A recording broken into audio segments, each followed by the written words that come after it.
late last night. Yeah, I know I did. Come on, we've just got time for some breakfast. Well, I've told you. It's not what she said. Well, let's just say I think she still may have a soft spot for me. But don't you dare tell anyone I told you that. There you go. The condemned woman ate a hearty breakfast. Not condemned yet.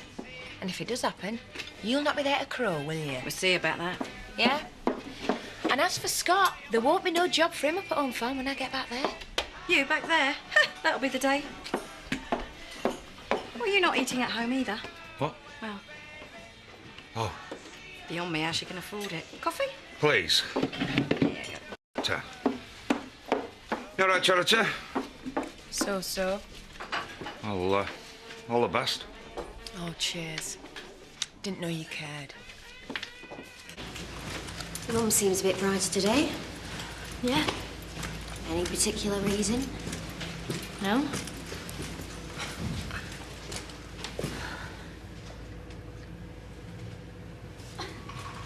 Well, from what I hear, she may be wavering a bit. Just something somebody said. I don't think you better say any more. All right.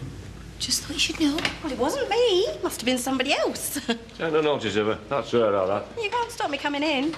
Madam, if you enter that courtroom, you'll be in contempt of court. Mum, what on earth are you doing? You don't know me. Mum, you'll get 30 days.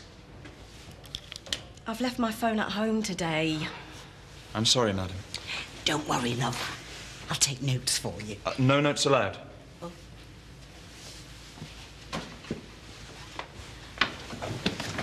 But she's got my clothes. Can I just go in and get my clothes? Mum, will you just go home? I can't go home dressed like this, can I?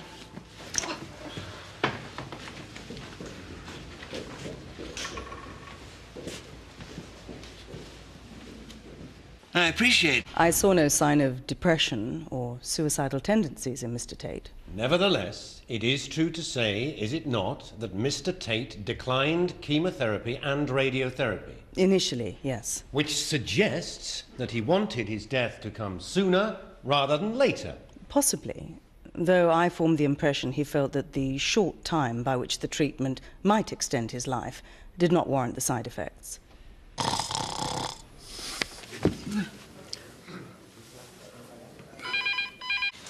Hiya, kid. You're doing great. I haven't said out yet. No, I mean the case.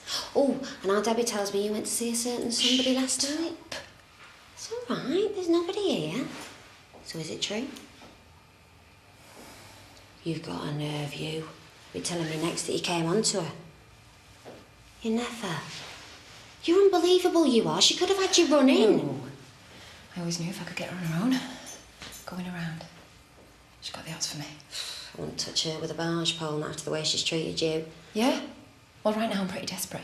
And at this point, there's not a lot I wouldn't do.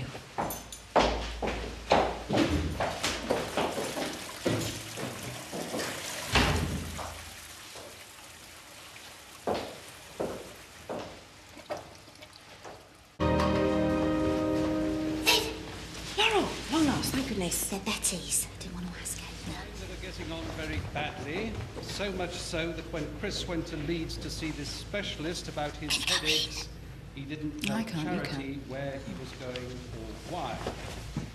Charity was very angry and shouted that she would kill Chris. What's happening? This is Terry's statement they're reading out.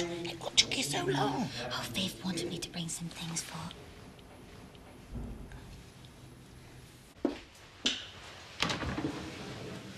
Zoe Tate.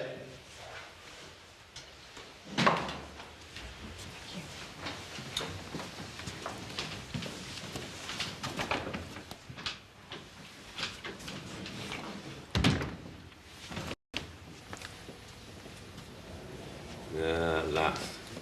This is going to be interesting. I wonder what she'll say. Take the book in your right hand and read the words. She could say anything, couldn't she?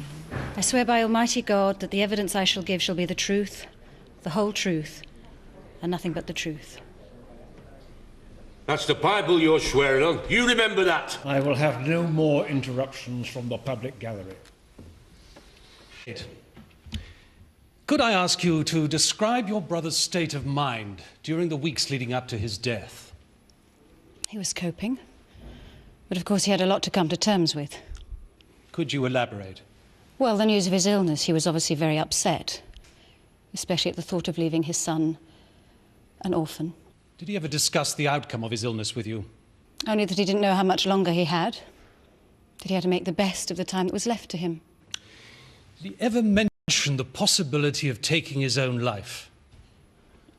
No. Never. You knew him very well. Was this a course of action you think he might have considered? My lord, my learned friend is leading the witness.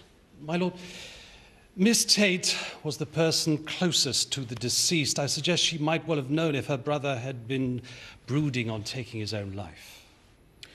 Proceed. Could you answer the question, please, Miss Tate? Did you ever think that your brother might have been privately thinking of considering suicide? Certainly not. My brother was not a quitter. And I have never seen him more positive in all his life than in the days leading up to his murder. No further questions, my lord. Miss Tate, you told my learned friend that your brother was extremely upset when he discovered his wife was having an affair with Cain Dingle. Yes, he was very wounded. Was he angry? Anyone would be angry in those circumstances. Yes, Miss Tate, indeed. Angry enough, perhaps, to seek revenge. The only revenge my brother was planning was to divorce his wife. Lastly, Miss Tate, I'd like to turn to your relationship with Mrs. Tate, your sister-in-law. You were very close at one time, I understand. Yes. Well, would you like to expand on that? Not really. We were good friends. Is that all? She was very helpful to me when I was ill and when my baby was born. I think that's a bit disingenuous, Miss Tate. Isn't it true to say that you also had a relationship of an intimate nature with the accused? That was before she married my brother. Nevertheless, she rejected you in favour of your brother. The jury may feel that colours your judgment. On the contrary, I was very fair with her. The only interest she had in my brother was his money. She knew she had to kill him before he got round to divorcing her. You two-faced little bitch. That's her opinion. That is not evidence. Promised. Silence! That's never evidence. If you do not sit down immediately, I will have you removed from the court. Maybe the jury should know that she started out life as a common prostitute, brought in to service my brother. Miss Tate, Past form shouldn't come into this. remove that man from the courtroom. You don't listen to her, right? Because she's off her head. She only went and set fire to the village church, didn't she? Yeah, kid, you tell her. And they had to have your section, didn't they? Silence! She's a monster. My brother was terrified of her. She's been stalking me ever since she got out on bail. You little psycho! Do you know something? You're worse than your brother! Last night she forced her way into my home. She browbeat me. She tried to seduce me. Yeah, didn't have to try very hard, did I, Zoe? Silence! Anyone else who speaks while I am speaking will be held in contempt of court. This is a court of law, and this slanging match is most unseemly. Neither the defendant nor the witness will speak again unless asked a question. Is it true that you visited the witness in her home yesterday evening? Yeah. Because she invited me. I did not. I told you to be quiet!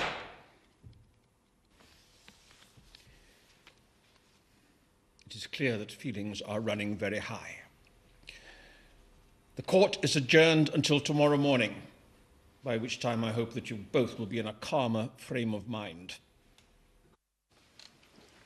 The court will rise.